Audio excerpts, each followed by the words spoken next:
Every single morning, Arjun woke up before the sun.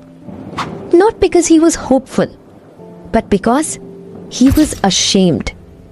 He would stand at the edge of his small mud house, stare across the village, and watch other people's lives like a man watching a fire he could never touch. And one night, the night everything in that village went silent, Arjun did something no one expected. Something that would either destroy him or save him forever.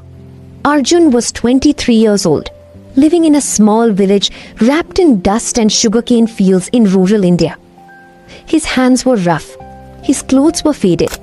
His father had passed away 3 years before, leaving behind a small piece of land, a broken cart, and a mountain of debt. But inside that tired chest lived a dream.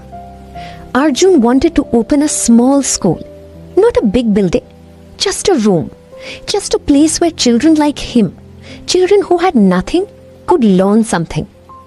He had filled 3 notebooks with ideas, plans, drawings of benches and blackboards. But every time he looked at those notebooks, he thought of Rohan.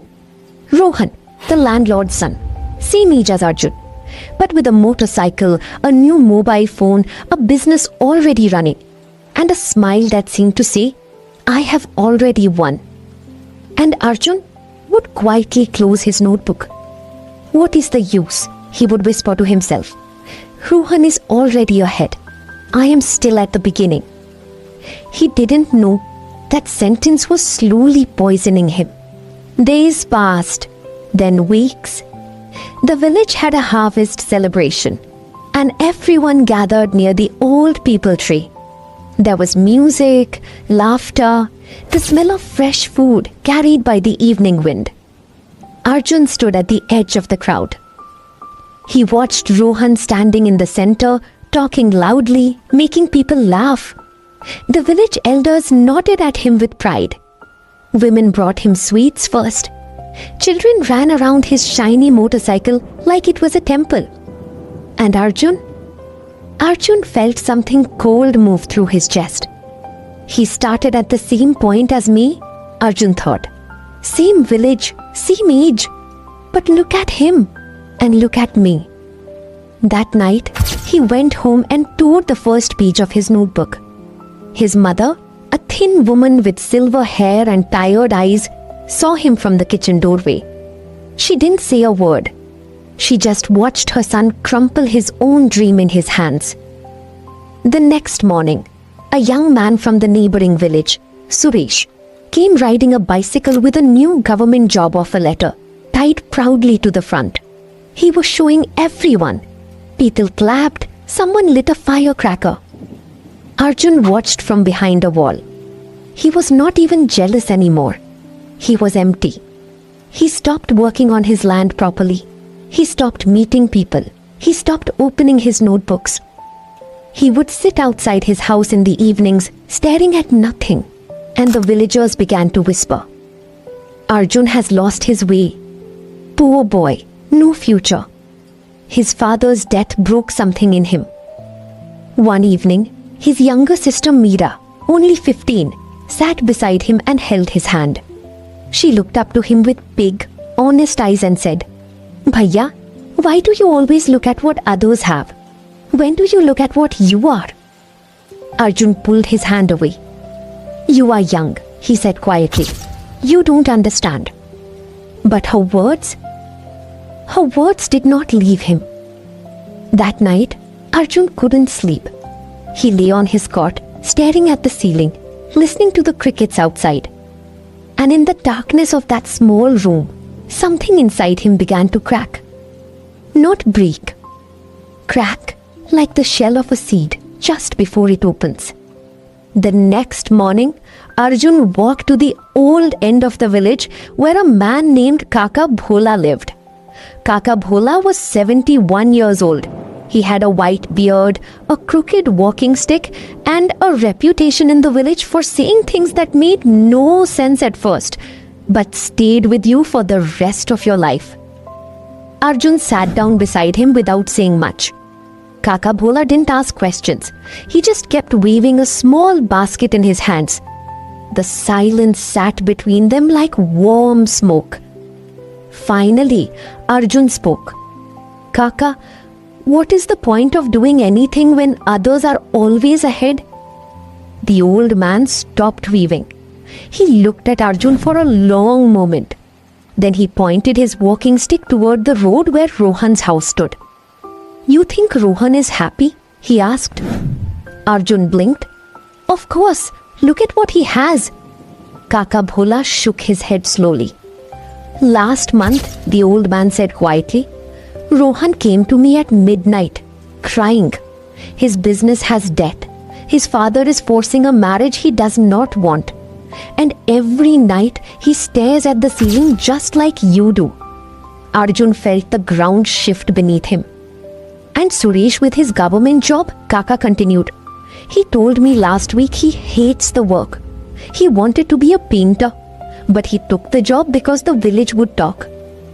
The old man leaned forward and placed one dry, warm hand on Arjun's shoulder. Beta, he said, his voice dropping low and steady.